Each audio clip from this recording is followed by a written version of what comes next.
Hello, everyone. This is the Sleeping Wendigo, and I'd like to thank you all for joining me on another episode of SCP Saturdays. On this episode, we'll be going over SCP 106, also known as the Old Man. Object Class Keter. Special Containment Procedures.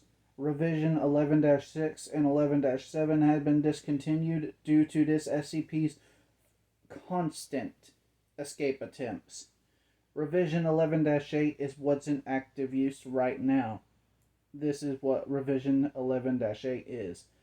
No physical interaction with SCP 106 is allowed at any time. All physical interaction must be approved by no less than 2/3 of OFI command.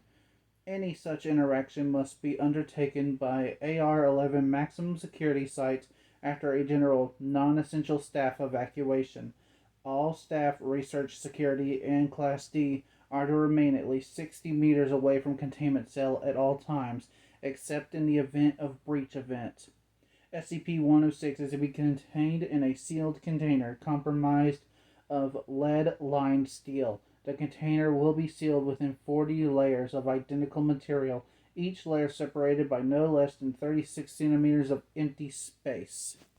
Support struts between layers are to be randomly spaced. Container will remain suspended no less than 60 centimeters from any surface by ELO-IID electromagnetic supports.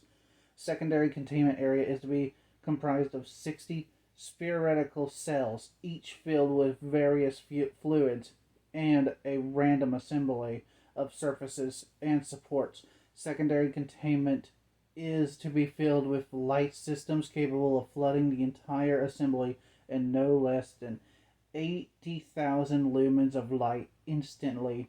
There is no direct human involvement. Both containment areas are to remain under 24-hour surveillance. Any corrosion observed on any containment cell surfaces, staff members, or any site locations within 200 meters of 106 are to be reported to site security immediately. Any objects or personnel lost to 106 are to be deemed missing or KIA. No recovery attempts are to be made under any circumstances. Note: continued research and observation has shown that when faced with highly complex random assemblies of structures, 106 can be confused, showing a marked delay in entry or exit of said structure. 106 has also shown an aversion to direct and sudden light. This is not manifested in any form of physical damage, but a rapid exit in the pocket dimension granted on solid surfaces. These observations, along with those of lead aversion to liquid confusion, have reduced in general escape attempts by 43%.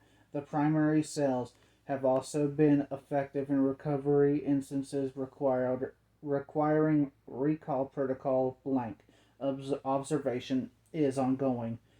Description: SCP-106 appears to be an elderly humanoid with a general appearance of a decomposition. This appearance may vary, but the rotten quality is observed in all forms of 106.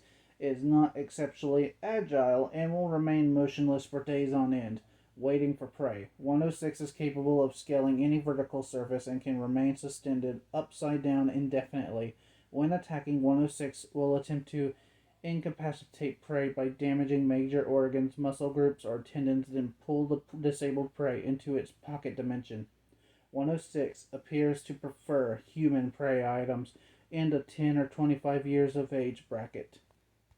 SCP-106 causes a corrosive effect in all solid matter it touches, engaging in physical breakdown in materials. Several seconds after contact, this is observed as rusting, rotting, or cracking of materials and the creation of a black mucus-like substance similar to the material coating 106. This effect is partially detrimental to living tissues and is assembled to be a pre-digestive action. Corrosion continues for 6 hours after contact, after which the effects appear to burn out. 106 is capable of passing through solid matter, leaving behind a large patch of its corrosive mucus.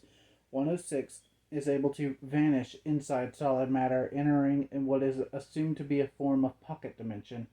106 is able to exit this dimension at any point connected to the initial entry point.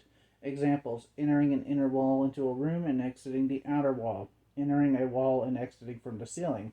It is unknown if this is the point of origin of 106 or a simple lair created by 106. Limited observation of this pocket dimension has shown to be comprised of mostly halls and rooms with data expunged entry. This activity can be continued for days, with some subjects individuals being released from the express portal for hunting, recapture, or data expunged. Addendum: due to the excruciatingly difficult to contain the nature of 106, SCP is to be reviewed every 3 months or during the post-breach incident. Physical restraints are impossible, and direct physical damage appears to have no effect on 106. Current SCP as of blank resolves around basic observation and immediate response. Previous, more proactive social containment procedures have been recalled due to the events of breaches blank, blank, and blank. Notes of behavior: 106 appears to go through long periods of dormancy in which it will remain completely motionless for up to 3 months. The cause of this is unknown. However, it has been shown that this appears to be used as a luring tactic. SCP-106 will emerge from this state in a very agitated state and will attack and abduct staff and cause gross damage to its containment cell and the site at large. Recall protocol data expunged. 106 appears to hunt down and attack based on desire, not hunger. 106 will attack and collect multiple prey items during a hunting behavior event, keeping many alive in the pocket dimension for extended periods of time. 106 has no determinable limit and appears to collect a random number of prey items during an event. The inner dimension accessed by 106 appears to be only accessible to 106. Recording and transmission devices have been shown to still operate inside this dimension, though recordings and transmissions are very degraded. It appears that 106 will play with captured prey and appears to have full control of space, time, and perception inside the dimension. 106 appears data expunged. This is the recall protocol for 106. In the event of a breached event, 106, a human within 10 to 25 years age bracket will be prepped for recall, with the compromised containment cell being replaced and restored for use. When the cell is ready, the lower subject will be injured, preferably via the breakage of a long bone such as the femur, or severe of a major tendon, such as the Achilles tendon. The lower subject will be placed into the prep cell, and the sound emitted by said subject will be transmitted over the site public access system. 106 will typically begin to gravitate towards the lower subject within 10 to 15 minutes after hearing the subject screaming. Should 106 not respond to the initial broadcast, additional physical trauma is to be administered to the lower subject at 20 minutes intervals until 106 responds. Multiple lower subjects may be used in the case of major breach events. 106 will typically enter a dormant state after finishing with the lower subject. In addendum, subjects may data expunged. Hello everyone, this is the Sleeping Wendigo, and I hope you'd enjoyed this episode of SCP-Saturdays. If you did, please remember to leave a like, share, and subscribe, and to leave a comment down below. Also, don't forget to check out my Twitter and my merch store. Links to those will be in the description down below. And as always, I will see you all next time.